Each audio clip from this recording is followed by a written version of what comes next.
You're listening to Guitar Talk with Dave and John.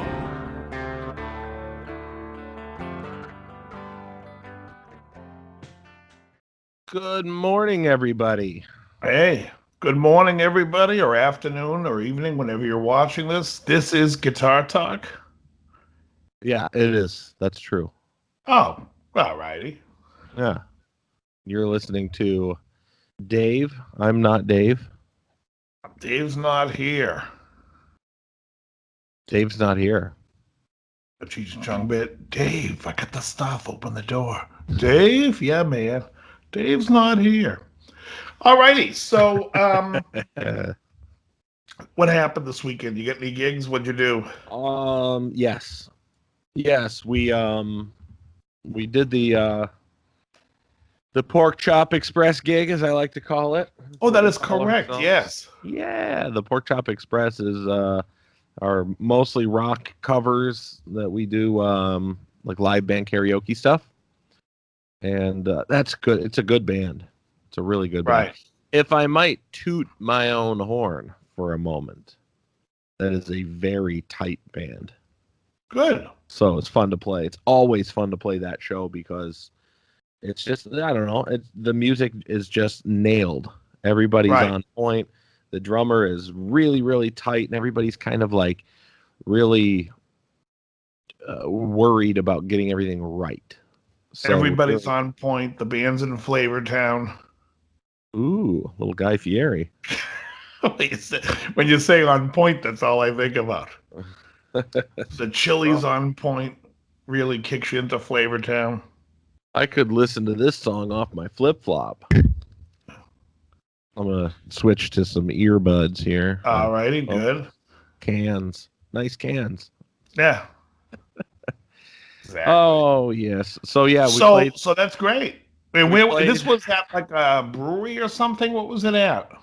It's a place called El Segundo, South Bay Customs. South Bay Customs. Oh, Customs. Yeah. It used to be a motorcycle hot rodding shop, but Michael moved it into a new shop to do all of his fabrication work and all that stuff. But he maintained this building and turned it into a venue. And it's a really cool venue because he keeps a couple of bikes around there, and he also keeps a bunch of artifacts and everything to kind of make it look like, you know, it's supposed to make it look like a cool old motorcycle shop. But he put in a stage, he put in lights, he put in a bar, you know, the whole thing. So it ends up being this great venue to play. It's a lot of fun. Oh, awesome.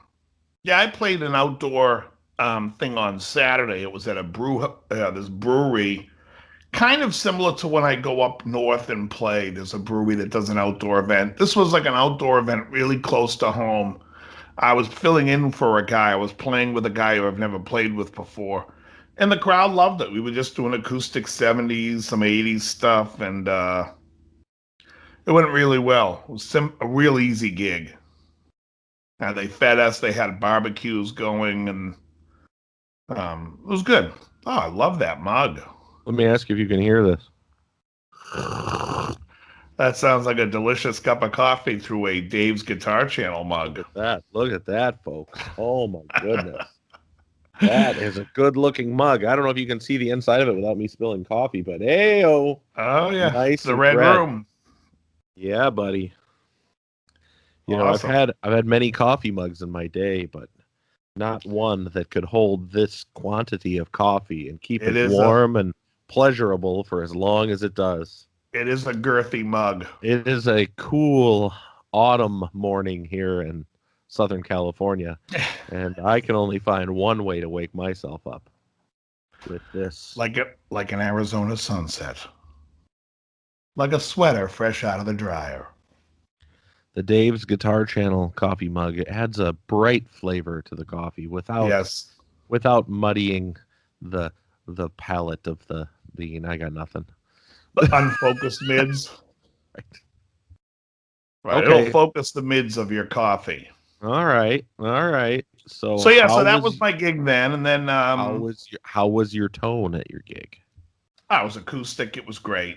It was great. We sounded great. It was perfect.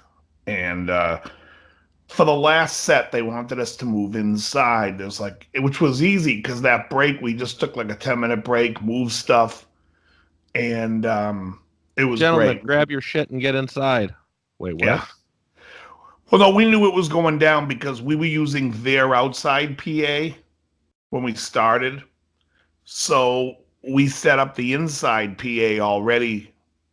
So all we knew we had to do was just grab a few of the, the things, not the PA, but stuff that we plug. It was easy. It was like under 10 minutes. We had everything moved and ready to go.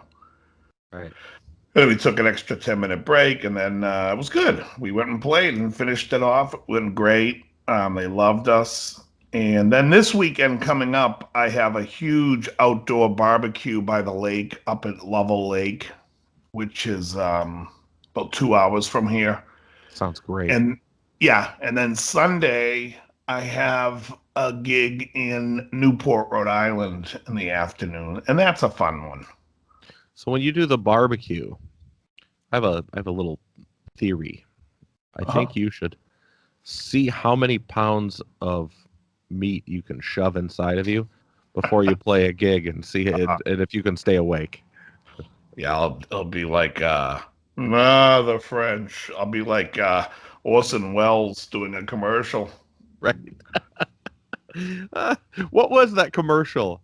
Was It was it a coffee commercial? Oh, Parmesan wine. It was the sparkling wine. God. There is a California winemaker. Yeah, he's out of his mind drunk on that commercial.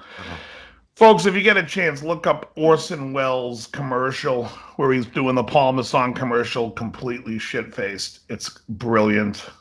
I haven't seen or heard about that in years, but I remember when we used to watch that. It was funny. Oh, yeah. Yeah, the French. But yeah, so those gigs will be this weekend. That's fun. And then next weekend I have a weather permitting gig 2 weeks from now, which is a fun outside place too. But what's been going on in the news of music? Have you been paying attention at all?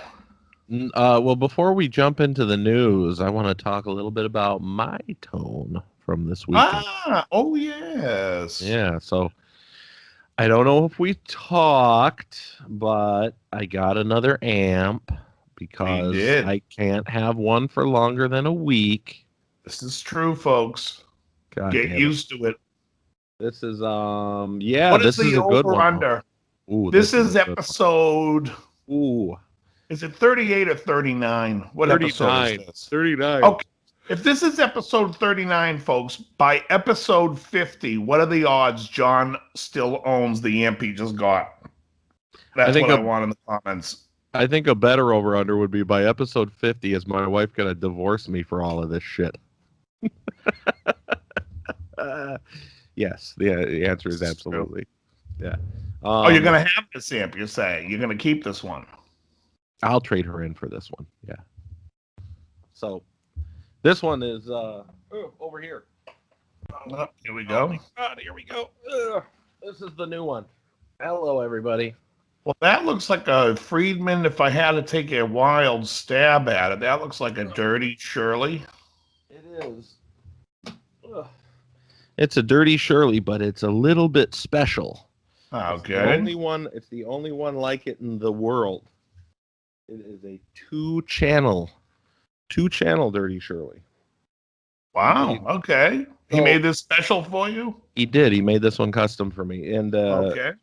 It is a Dirty Shirley with a second master gain, second preamp gain, and a second gain structure switch, and they're foot switchable. So universal EQ, and then a second set of gain controls.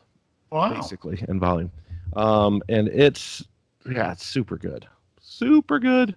I'm really happy about it. I wasn't expecting it. And after those gigs with my Dr. Z, when the sound guy was like, this amp is killing, I was kind of hoping that Dave would forget that I told him I wanted one of these. Right.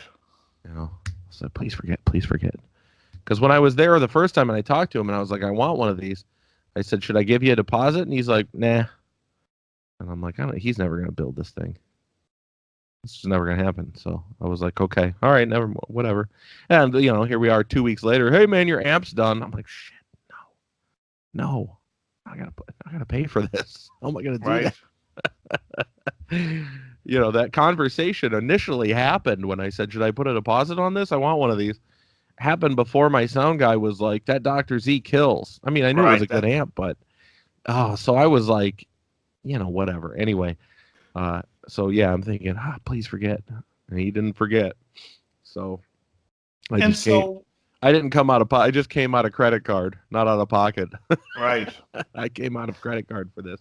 And dude, I got to be honest though, it kills. It absolutely. So you kills. played your gig with it. Mm-hmm. And if I'm not mistaken, the gig you played was with the guy who also has a Dirty Shirley. Mm-hmm.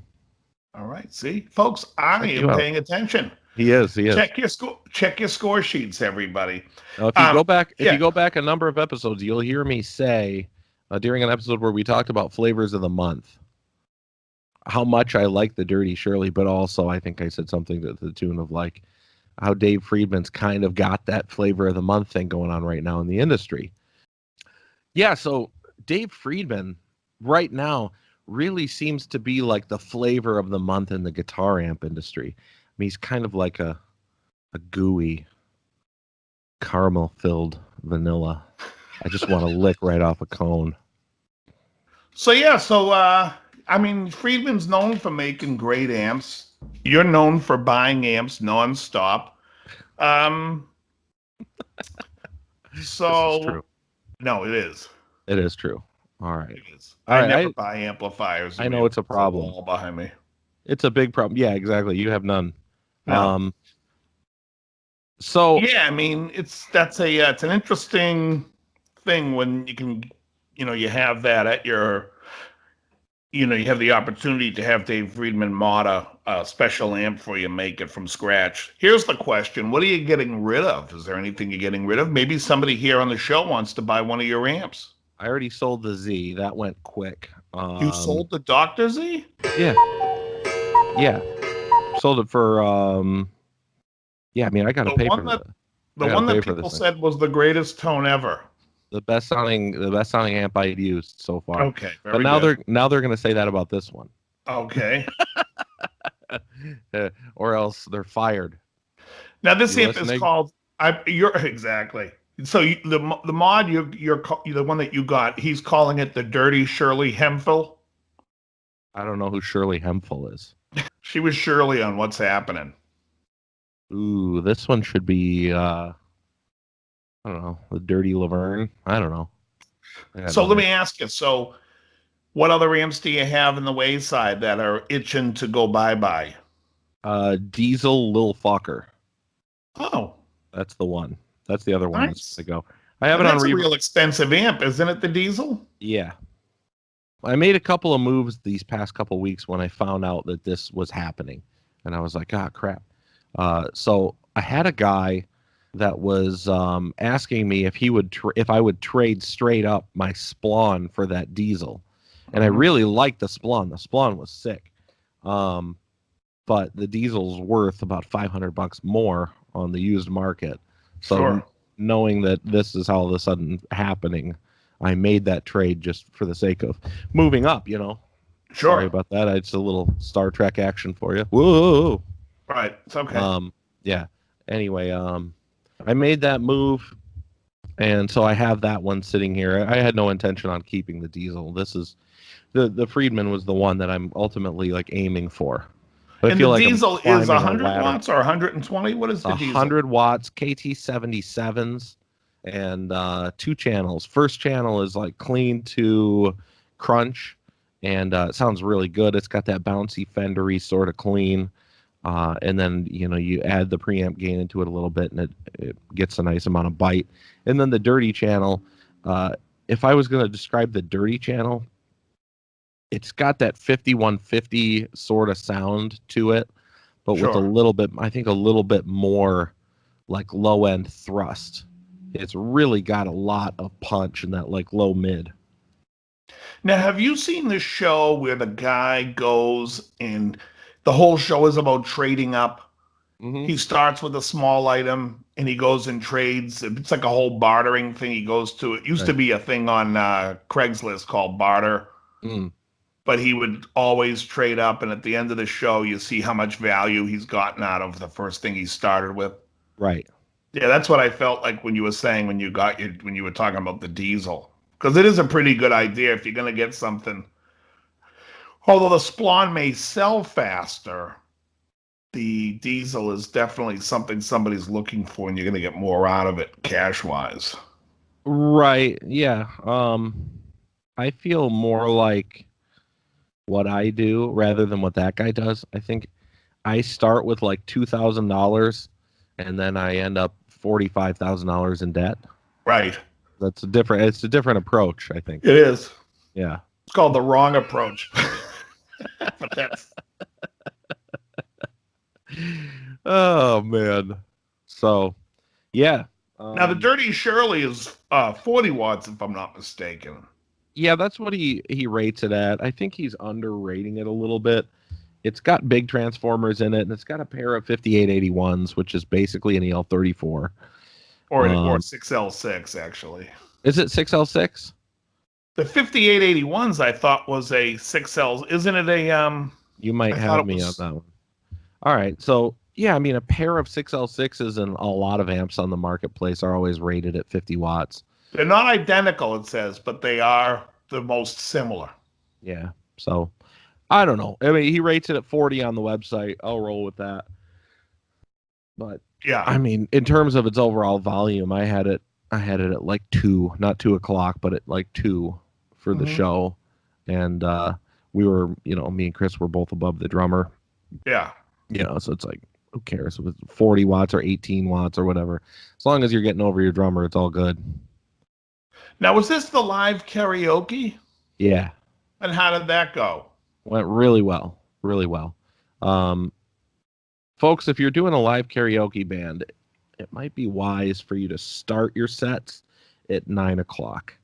We started the set at 7:30 because we wanted to basically play 7:30 to 11 and then be done. Mm-hmm. And the people really didn't start getting brave.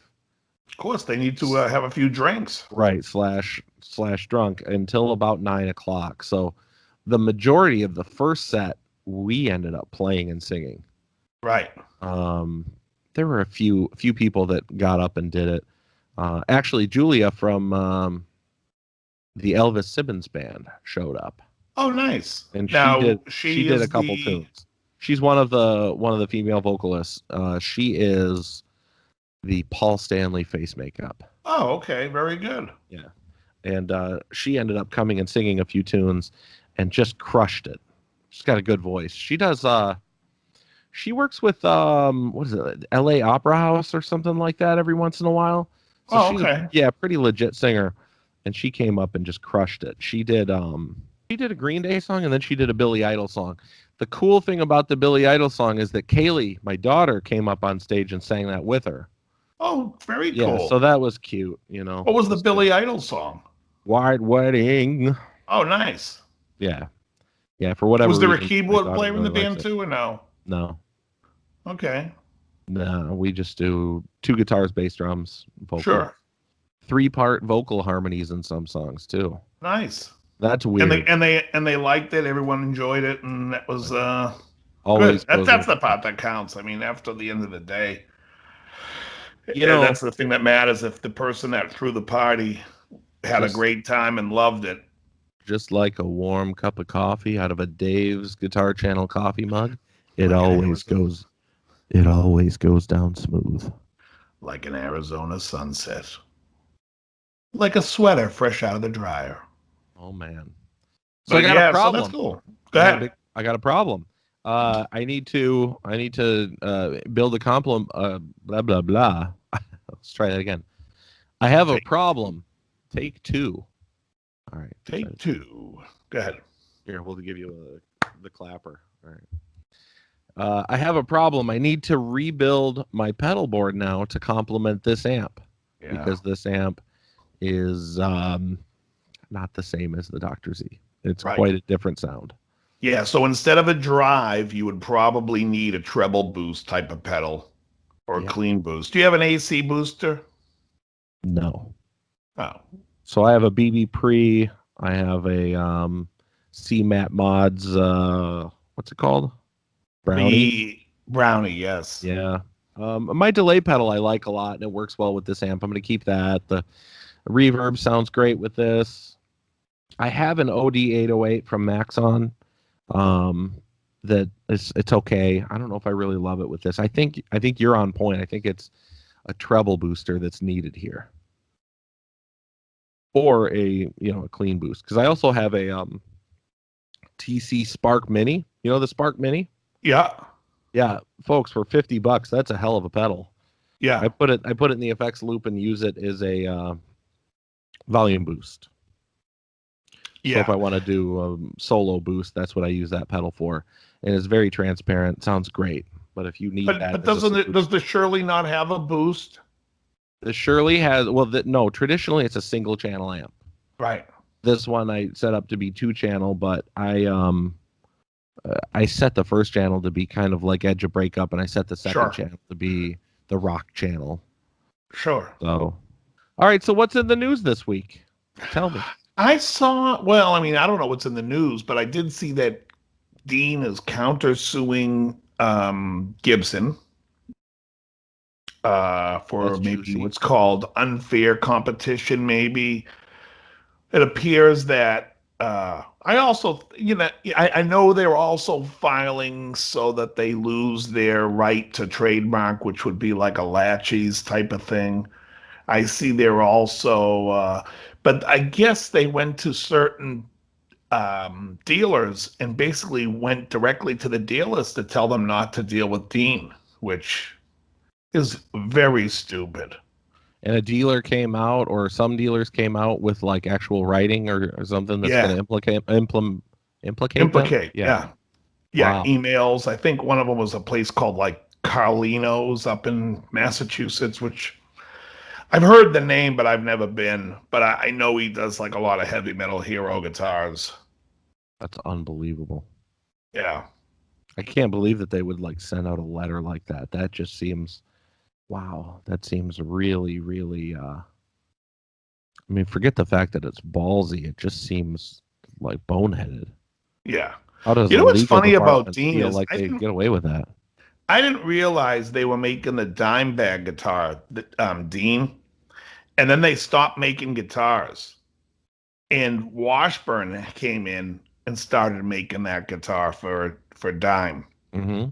And then when Elliott got things squared away and started making guitars again, and Dean, I think, was working with Elliott, like he was quality control and also designing guitars, like he was an employee. He brought Dimebag back, and that's how they got him back. Yeah, I had no idea. Yeah, but I mean, so I'm like, I saw some guy showing all his Dimebag guitars, and like 2 of them were Dean, but 8 of them were like Washburns. I'm like, Washburn made this thing? And then I looked up that whole history of that. I found it to be hilarious, but yep. Yeah, for a minute he was endorsing Washburn because Dean was gone. I remember that. That was around like 2000, 2001, somewhere around there that all happened, I think. Yeah, I don't really know the timeline, but I do know that I was watching a video for the Steve Marriott and the Small Faces. Okay. Steve Marriott's playing a telly. I love his hotel chain. Exactly. Steve Marriott's playing a telly, and the neck pickup looks like the most interesting looking P90 I've seen. And I'm like, oh, I love that look. That's a good look, that P90 and the neck pickup on that guitar, just because of the design look. It took me forever to find out anything about this P90, but apparently it was built by Bill Lawrence in the 60s. And I didn't realize Bill Lawrence was German, and that like his real like middle name is Lorenz, like Lorenz. Wilhelm Lorenz.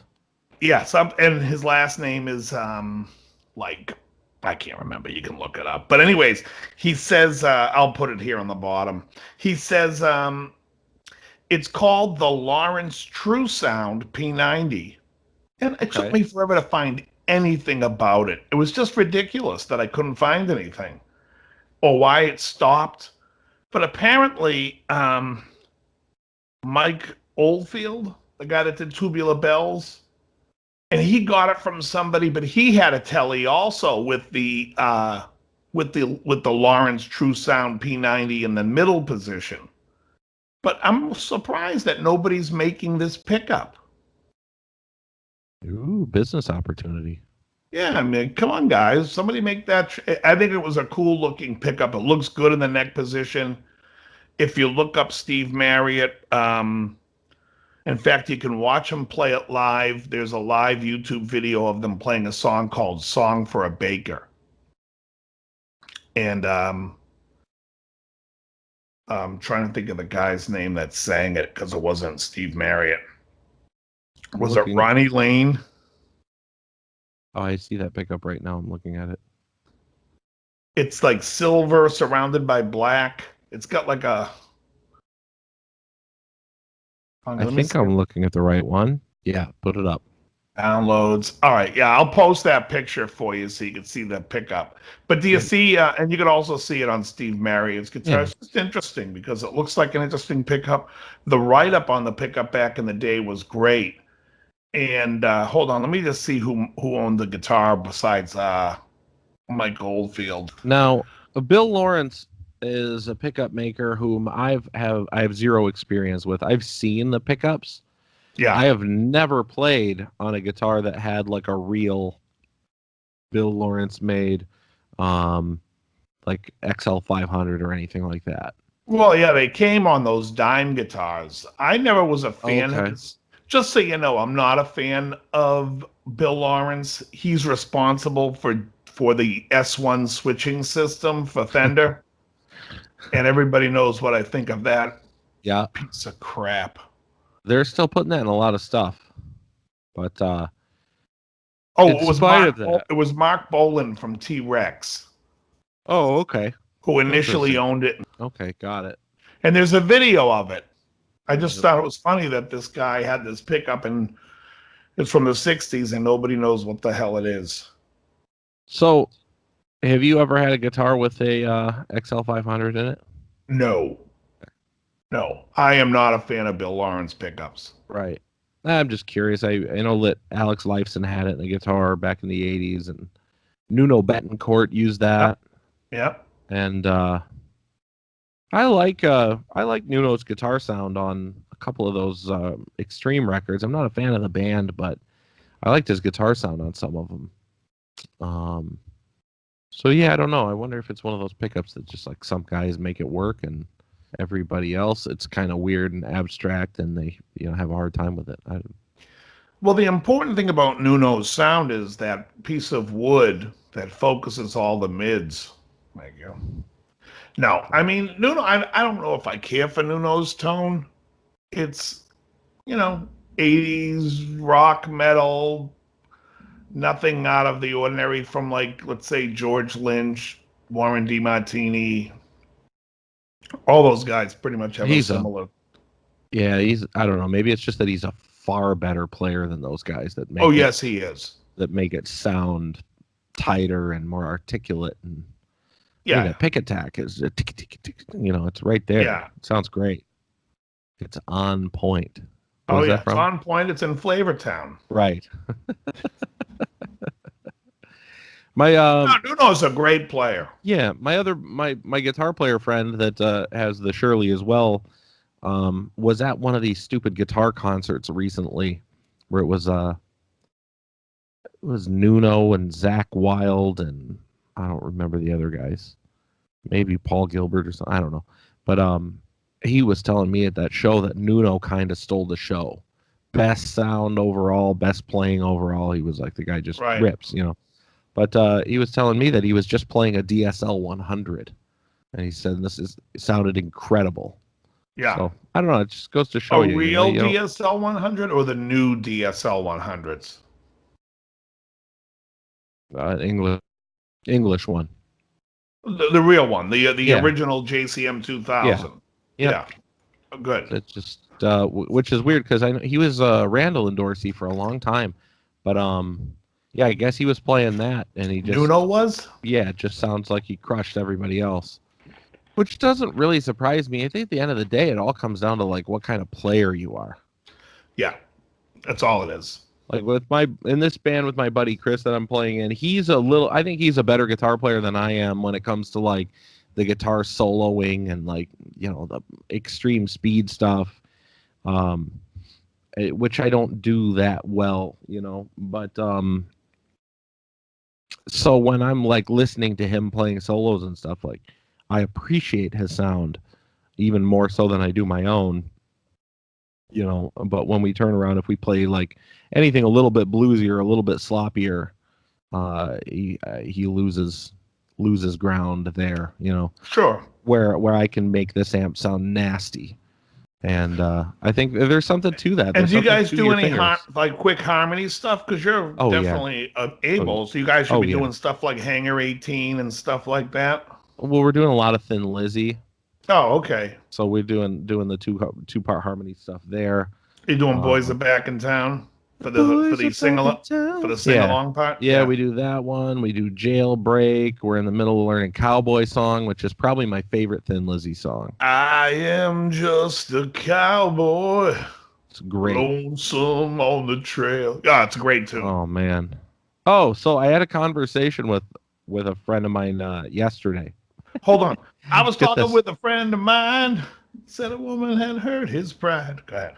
And it just reminded me of that stupid old joke. So he goes, I think my favorite classic rock bands are Queen and Styx.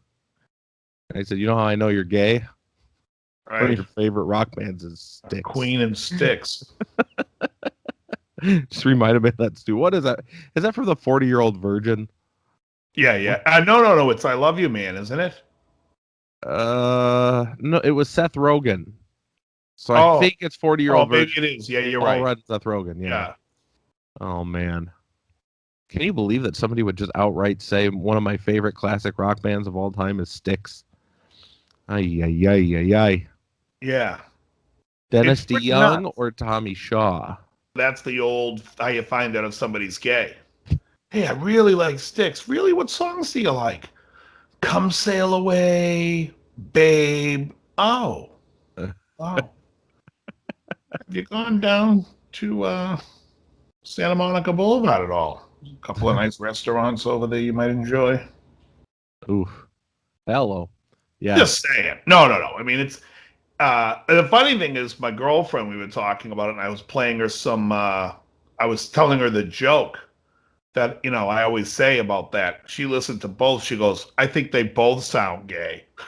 Oh, that's fantastic. You might be onto something. That's fantastic. Oh, hey. She hated Too Much Time on My Hand. She's a Stones fan, so she's like, on my hand. Yeah.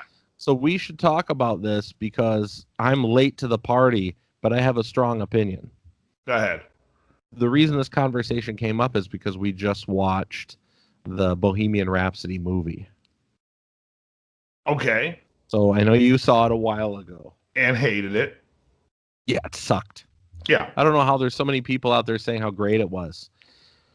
First of all, let me talk about the mouthpiece that they gave Rami Malek to look like Freddie Mercury. I know Freddie had buck teeth, but this guy had freaking moose teeth in his head. Right. Why did they exaggerate it so goddamn much? The whole time he was like, he looked like a World War II Japanese propaganda cartoon the whole time. It was just like, dude, I know Freddie had an overbite, but I'm looking at pictures of Freddie and as I'm watching the movie, and he's like, the whole time. Malik's teeth, his top teeth was eating dessert while his fucking bottom teeth was still on the appetizer. You're not wrong. No, I just couldn't believe that they made it so exaggerated. It was really distracting. And then, from all accounts I'd ever heard about Freddie, he was supposed to be, as far as I know, tell me if you've heard otherwise, I thought that in his personal life, he was supposed to be a bit more introverted. And they made him like the queen of the day, all day, every day. And tell me if I may have misheard. I don't know. The problem was that he was a much classier guy than they were making him out to be. He was also more clever. He wasn't like a sassy Queen. It was more under his breath sassy. And yeah, and he was also a lot more intelligent than they were giving him credit for, and really a brilliant musician. Where in this movie they kind of make it like oh, he wanted to sing one day and he just stumbles into this band. He was already a great pianist at that point. He played guitar. He was a far superior musician to everybody in the band. And they make it like he's coming into the band being the we'll see if he's any good, you know what I mean, type of thing, which was absurd. And there's a lot of things in the movie they don't go into, like where they were writing the first two records, and then Brian May got sick. He got like hepatitis or something from being on the road. And he was in the hospital while they were working on the third album. And Freddie had to step up and really write a lot of it. And that's where he came into his own of writing like songs like Killer Queen. And there wasn't really a development of a story. It was kind of like, and there's a lot of bullshit shit going on in the movie too. Well, I noticed timeline wise, right at the beginning, they really flub the real timeline of their albums. They made it seem like they did their first record, and then the record company came out and said, "You guys are a success. You need to write a follow-up." And then their follow-up that they write is Bohemian Rhapsody, which was what, their fourth record? Or yeah, fourth. Yeah, and it's like, boy, that just seems kind of like washed over. And then, of course, not to mention, of course, at the end, where he's announcing to everybody in the band that he's got AIDS before Live Aid, which it was a couple years after Live Aid. Later. That it came out 2 or 3 years later. And not only, well, he just to the band, he didn't announce it to the public till like a day before he died. But also Live Aid, they had just got off a tour. They were like, we haven't played in 2 years. They made it sound like they kicked Freddie out of the band. That never happened. They didn't want to talk about being on that tour because they played in South Africa. They went against apartheid. And didn't the drummer also have a solo record? Oh, they all had records before Freddie. Yeah, so they made it seem like he was ditching the band. Yeah, no. Which wasn't accurate. It's just they made a story out of it, which sucked. Right. And then they also made the typical like romance sort of thing happen with Freddie's two boyfriends, where it's like first he's dating the awful guy that's ruining his life, and then by the end he gets with the guy that's like the good guy that everybody wants him. They're finally he got the right one, which happens in like every romantic comedy ever, right? Right. Yeah. So I just thought that was absurd. But and they changed how they met the guy that he ended up being with. He actually met him in a bar a few times. It wasn't like he was catering a party at Freddie's house and all that conversation is made up. So there's like a lot of nonsense. Yeah. I'll tell you a movie I saw the other day that I thought was good was Yesterday, which is the story about this guy. A guy, and the power goes out, and then when the power comes back on, people don't know who the Beatles are. They don't know. They never heard. Like the world's a different world. And so he goes out and starts playing Beatles songs, and they all think that it's his songs. And it's a really fun movie. It's very cute, but it's a good movie. I thought it was good. I'm curious now to go and see Rocket Man. I heard it's horrendous. Oh, really? I heard it's like a musical and that it's just rotten. That's just what I heard. Is it fair to say that to this point with the Queen movie and the Elton movie, which I haven't seen yet, but if it's really bad, it's really bad. Is it fair to say that the best musical biopic to date is still Walk Hard? It is. Story. It's the greatest. Yeah. It might be the most accurate one. Yeah. You sound like a punk. How you doing, Mr. Cox? In my mind, you're blowing me. Oh, so some great. Kisses. One of my favorite lines.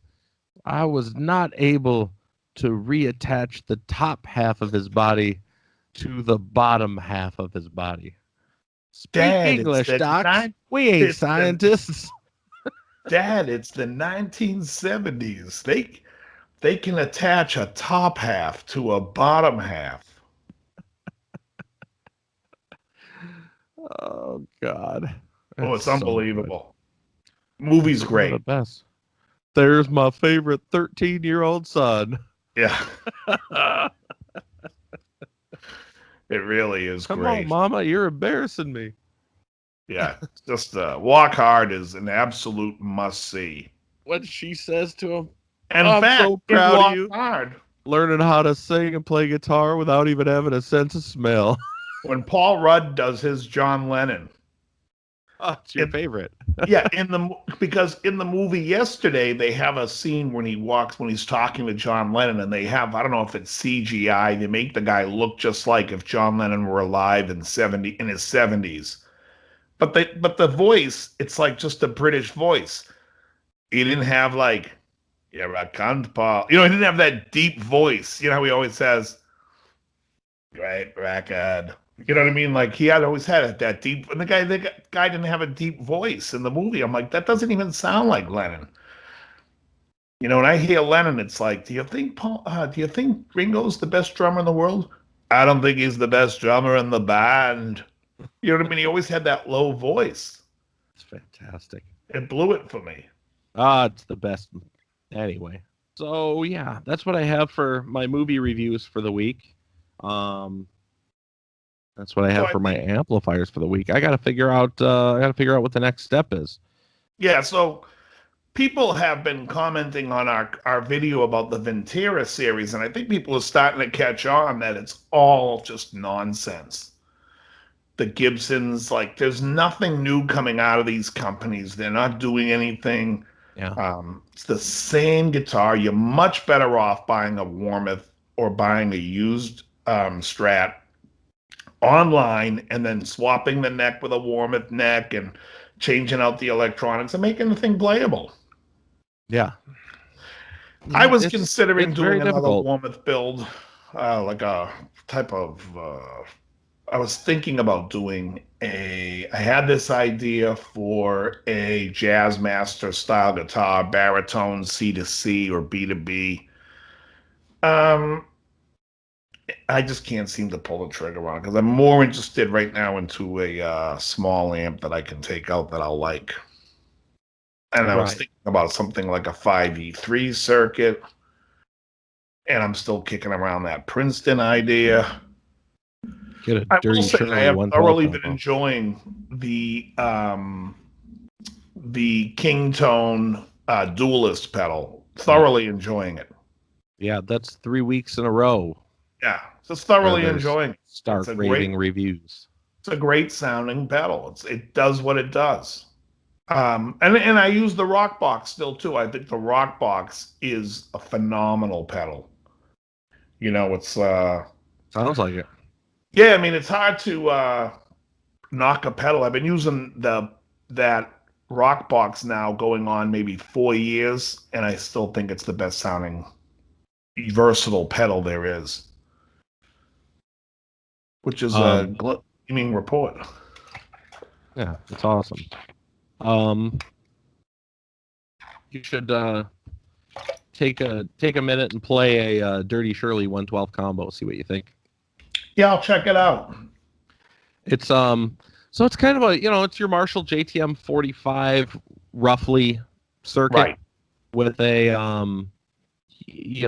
with Dave's mods and everything to it, but it's, if I could comment on the most impressive thing about it, like the single most impressive thing about it, is the way that it feels to play. The sound is great. Don't get me wrong. Yeah. There's a lot of great sounding amps. Sure. Everything sounds pretty good, yeah. The feel of this amp is the best feeling amp you've ever heard. And what's with the 4 inputs? God damn. Is there a jump only channel? 2 inputs. Oh, yours is 2? There's 2 inputs on all of the Dirty Shirleys. I thought I saw 4 when you held it up. No. You might have been looking at the knobs. I've got on the front panel. Hold on, I'll show you. Okay, on this one, Oh, I see. So we've got, this is heavy. It's actually not that heavy. Another thing about this that's great is it's only 30 pounds. Wow. A week I am. So the two knobs are the two inputs on this is a single input and a foot switch input. Gotcha. Traditionally, it would be a low and a high. Right. You didn't want the low and high? No, because I have the that's why I built it with the two channels so I could switch between. Oh, the low and high is I thought it was just the change in the pad that's in the input. Right, but I don't want that because when am I going to ever use that? Yeah, wouldn't even use the padded one, you mean, or the non-padded one? The padded one. I'll never use it. I don't use active or hot pickups ever. I like low output pickups. So I'm generally going to run into the high one, and this gives me an opportunity to pad the sound myself. Okay, so the two switches that are on it, the gain structure switches for each channel, all they are is the cathode resistor. It's just changing the value of the cathode resistor, giving you different levels of distortion, basically. Uh-huh. So instead of padding the input of my guitar by plugging into low, I can just have one of them set to the lowest value or the highest value, whichever direction it goes. I'm not sure. Right. And I'll have a reduction in my distortion that way. So I just prefer that because I can switch it. Because if you just have the low and the high input, they're not foot switchable inputs. Right. It's just like you'd pick one or the other. Yeah. So no, I know. hey. I never quite understood. I think on my Fender, I plug into the low input because I'm coming out of all those pedals. Okay. And I'm trying not to just. And I'm trying to have it as clean as possible. Right. Yeah. So I'm trying not to have breakup or push the amp that hard. Right. Yeah. And I kind of approach it the opposite way because I don't use a lot of pedals for my gain. Right. Well, it's a different kind of amp at Dirty like Shirley than a Hot Rod Deluxe. Right. Yeah. When I do have a clean amp like that Dr. Z, even then, I'd still try and get it to that edge of breakup sound. Yeah. I wasn't really doing high headroom. Yeah, man, it's a good feeling amp. If there's one weird word that I could use to describe the feeling of the amp that all of the guitar nerds out there are just dying to hear, it's a very chewy amplifier. Sure. What the hell does that mean? Nothing. I love it. Oh, this thing, isn't it chewy? Isn't she a beauty? And now what are the tone woods that the amp is made out of? Is there a problem? Hello, is this thing on? Oh, that's funny. Oh, the cabinet's made of rich mahogany to really makes the highs come through and focuses the mids. Well, the nice thing about it is when I went and picked up the amp, I did notice that Dave keeps a nice fresh box of Guitarman Hammer, guitar tube baking powder. Of course, to keep the tubes fresh. Right. So at least I was confident that I was getting a good set of tubes with this puppy. A fresh set of tubes, absolutely. So stupid. Horrible. It's the worst joke ever. Anyway, but no, you should call him. You should call him back and be like, Dave, I love the amp. But I was talking to a guy, and he was telling me if we had built the cabinet out of Carina wood, that I would have had more focused mids. That's right. Especially the head shell. No, but to seriously call him and say that, he'd be like, I mean, literally, you'd have him like choking on the phone, the first going, what? Well, the thing is, I already had a conversation with him when I was there with him, and we were talking about it. And he's right there with us, when it comes to all of the ridiculous snake oil in the industry. Of course, I've talked to him a bunch of times now, and at this point, the last conversation was we were talking a lot about the same sort of BS that we talk about. Yeah, and he was just like, he was like, yeah, That's exactly what this whole thing is built on. Most of the guys know it. They stay away from the topic because they don't want to be shouted down Right. by the climate scientists. Thank you. Yeah. It's the same thing. It's like, listen, when somebody is shouting you down, you should know at that point you are hitting a nerve, Right. and you're probably onto something. Right. Oh yeah. I mean, I can't tell you how many people comment on my Tonewood debate, and they're like, "You don't have good ears. We don't hear things the same way. You don't know the science. Blah blah blah." I'm just like, well, just bet me. I'll blindfold you and we can bet. I say you can't tell. Put your They money never where your wanna- mouth is. They never They never want to will. bet. They never Right. want to bet because they can't win that bet. It's impossible. Right. It's a losing bet. You can't do it. You can't hear the difference. There is no difference. I am thinking about doing a video of showing two guitar tones and having people tell me which one is which, and I'm playing the same fucking guitar. They wouldn't be able to tell the difference. I can pick one guitar just a hair heavier than the other. It could be the same guitar, and people's response will be, "Oh, this one's warmer, this one's darker, this one." They'll come up with something, and it's the same fucking guitar.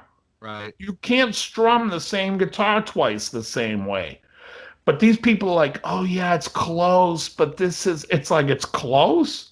They're the fucking same. It's just the guy strumming it a hair different.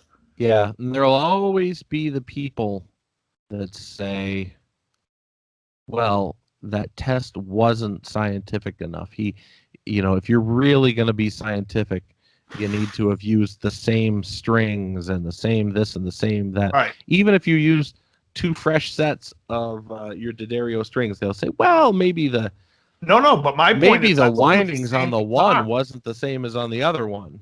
That's why I want to do it with the same guitar. Yeah.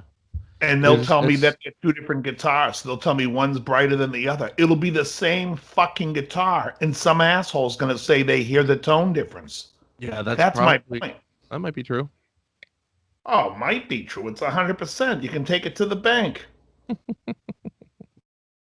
No, literally, I just called B of A. They said, bring it down. Yeah, that's You the know world what we it's live like? in. It's like the people that say, I have a method to beat Vegas. I can beat Vegas at their blackjack tables. And I always tell them the same thing. Call a hotel in Vegas and tell them that. They'll give you the room. Tell them how much money you're bringing. They'll give you a room. Oh, you can beat us? Yeah, come on down. That's funny. That's a great method. Get yourself a room. Yeah. The only thing I'm going to beat them is beat them at their seafood buffet. I have a new method to beat you at blackjack. Awesome. Come on down. We'd love to have you. Bring your family. Oh, Would man. you like to see a show? It's great. That's probably true. The conversation was always good. When you talk to these guys that are the builders and they kind of know, you make these points and it's always just like, yeah, well, everybody's got a reason to keep buying gear.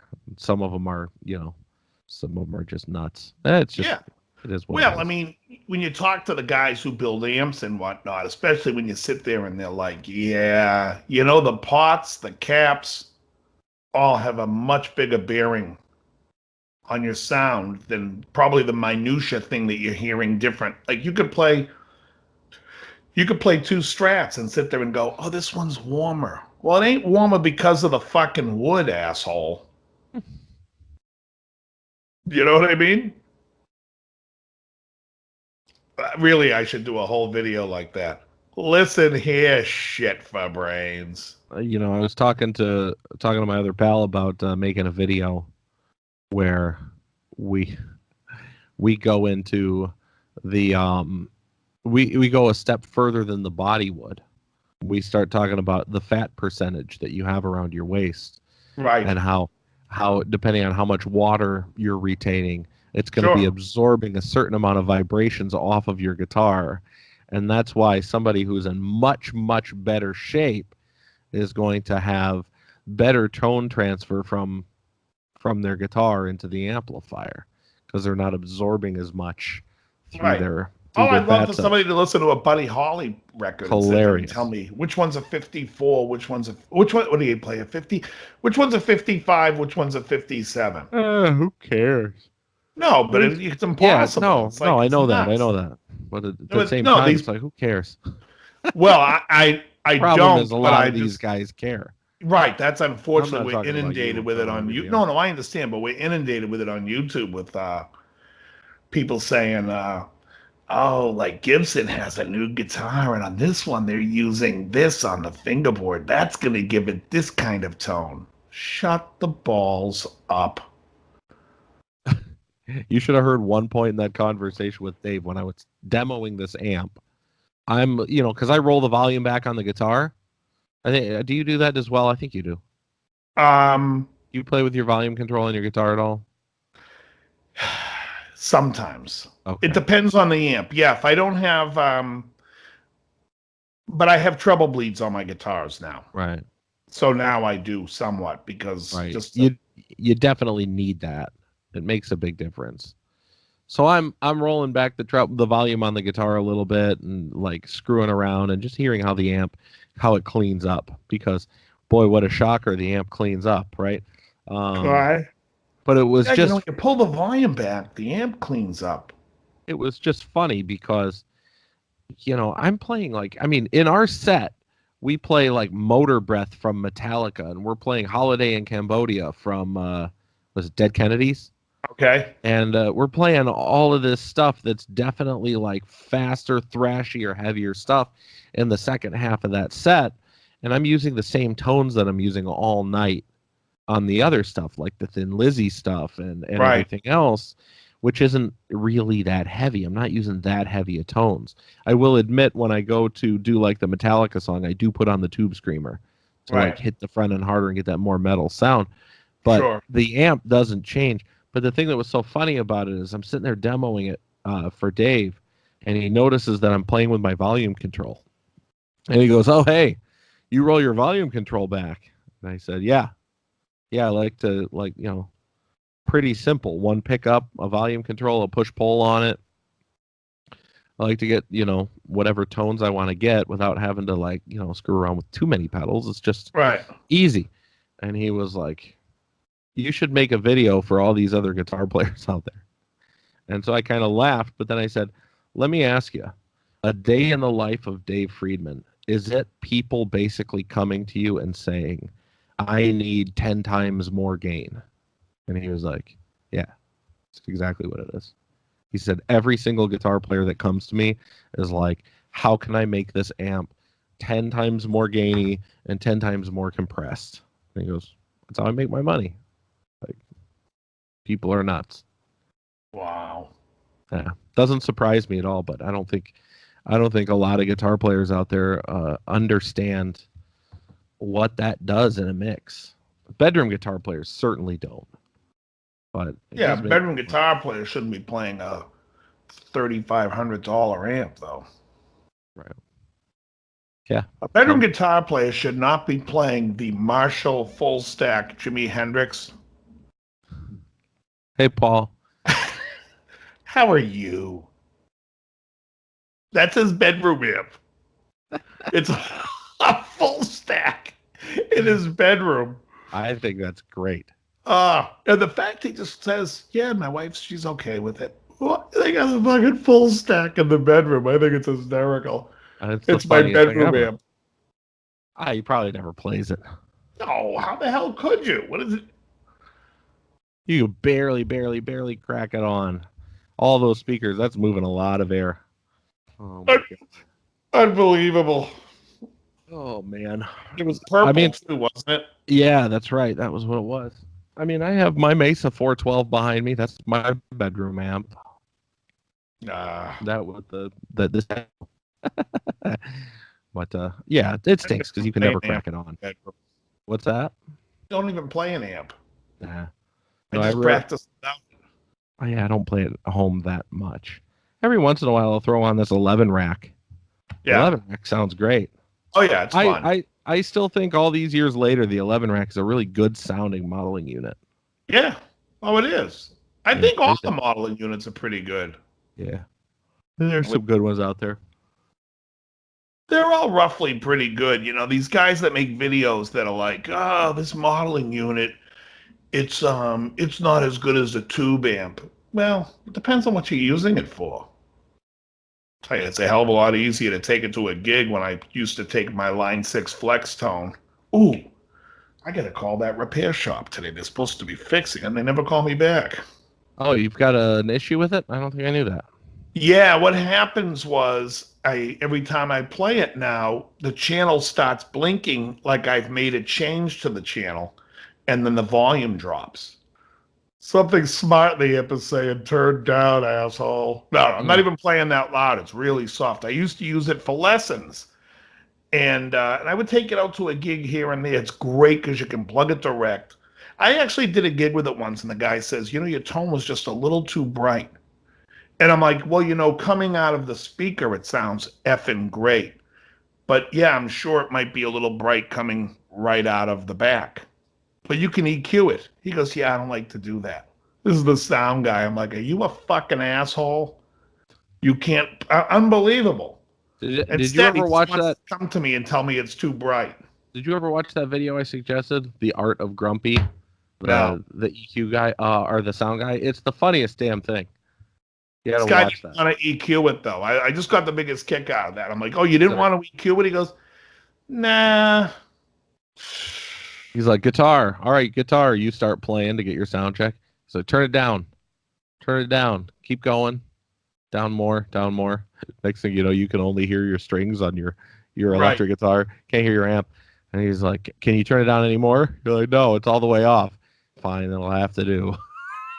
Right. This was like an outdoor place, and my amp was like, I could talk over it. It sounded great. I could hear it. It was close to me, but then when the guy's like, and he's like, yeah, it's just a little bright. I'm like, well, it's not bright coming out. He goes, I should have mic'd it. I said, why would you mic it if you get in the exact same signal without a speaker, but through a speaker simulator? Just EQ it. I don't like doing that. Fantastic. Anyways. Don't forget to pick up your Dave's Guitar Channel coffee mug. It is a fantastic coffee mug. I only got a few left, and now they're going for 30 because shipping cost more money than I thought it would. Supply and demand? Oh. And yeah, and I only got probably like 5 left, so message me first before you PayPal me the money. But if anybody's questioning or wondering, they are dishwasher safe. Yeah. The logo has not come off, and it's been through the dishwasher twice. Nice. So there you go. Very good. It's quality from straight from China. Yes. Any new swag coming down the line here? No, I might do some Dickie shirts coming down the road. We'll see. When I hit 10,000. Sounds good. Which won't be for a while. All right, folks. Tell your friends. Tell your friends and your neighbors. All right, folks. Hey, have a great one. John, good talking to you. As always, everyone. Very good. All right. Later, folks.